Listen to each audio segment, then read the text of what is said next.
20h44 ici à Paris. C'est la suite de Paris Direct avec un œil sur les médias, l'actualité vue et commentée sur les réseaux sociaux et sur Internet avec Inès Olagaray. Bonsoir Inès. Bonsoir. On revient sur le débat de la primaire de la droite et du centre où les candidats sont beaucoup concentrés leurs attaques sur les journalistes. Voilà, et comme le titre cet article de l'Express, au débat de la primaire, ce sont les journalistes qui prennent cher. Pour ne citer que deux exemples, on a Nicolas Sarkozy qui s'adresse à David Pujadas. C'est une honte d'interroger sur le service public, d'interroger au sujet des accusations de Ziad Takieddine et sur un possible financement libyen pour la campagne de 2007, la campagne de Nicolas Sarkozy. Autre exemple, Bruno Le Maire qui reproche, lui, à Jean-Pierre Elkabbach de lui donner des leçons. Je n'ai pas de leçons à recevoir de votre part sur ma candidature. Pour le site de Slide.fr, eh bien, c'était tout simplement le procès des journalistes. On les a accusés de caricaturer, de simplifier les propos des candidats. Ils ont été accusés d'avoir utiliser une méthode destinée à faire le spectacle, et c'est en substance ce que dit cet article du Parisien qui cite François Fillon qui dit « Les animateurs voulaient une baston, ils ont posé des questions fondamentales à certains et pas à d'autres, ils ont évité des sujets comme la santé et la ruralité ». Alors bien sûr, ces accusations contre les journalistes, elles ne sont pas passées inaperçues, on a eu beaucoup de réactions aujourd'hui sur Twitter.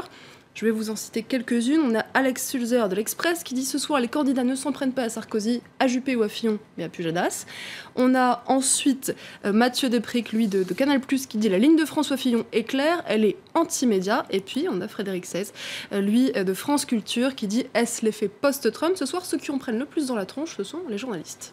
Et oui, on a vu ça pendant la campagne de Donald Trump. Aux États-Unis, justement, le prochain vice-président Mike Pence, bien connu pour sa position anti-avortement, est devenu donateur au planning familial américain. Voilà. Et vous l'imaginez, eh bien, c'était à son insu. Depuis l'élection de Donald Trump, l'ONG Planned Parenthood a reçu des dizaines de milliers de dons.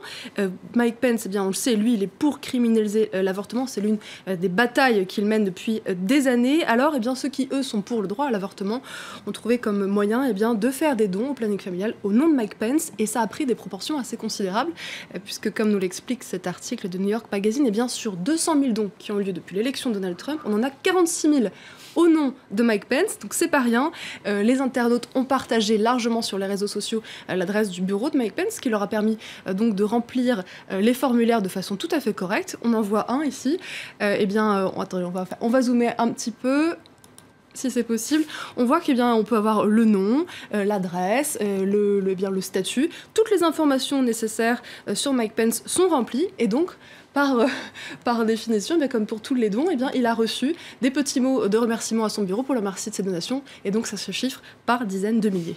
Mike Pence qui fait aussi le buzz sur Twitter avec un selfie pris avec des républicains de la Chambre des représentants. Voilà, alors là on est sur le site de CNN. Alors ce qui choque, c'est pas tellement que Mike Pence sache se servir d'un perche à selfie, c'est plutôt ce qui n'est pas sur la photo, c'est à savoir la diversité, parce que sur cette photo, eh bien, il n'y a que des blancs, oui, et surtout des hommes. Alors, on a quelques femmes bien mises au premier plan, mais bon, voilà, sur Twitter, il y a eu beaucoup de critiques. Le fameux selfie des Républicains, pris par le vice-président Mike Pence, tous blancs.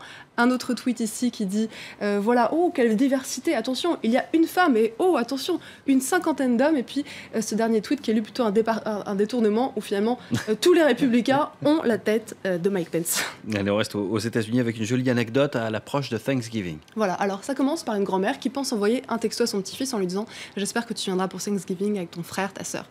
Elle se trompe a priori d'un chiffre, elle envoie un texto à quelqu'un qu'elle ne connaît pas. Et cette personne lui dit mais je comprends pas qui est-ce. Et elle lui dit c'est ta grand-mère. Et il lui dit ma grand-mère, envoie-moi une photo. Elle lui envoie une photo. C'est une femme qui est blanche, qui a une soixantaine d'années. On la voit ici.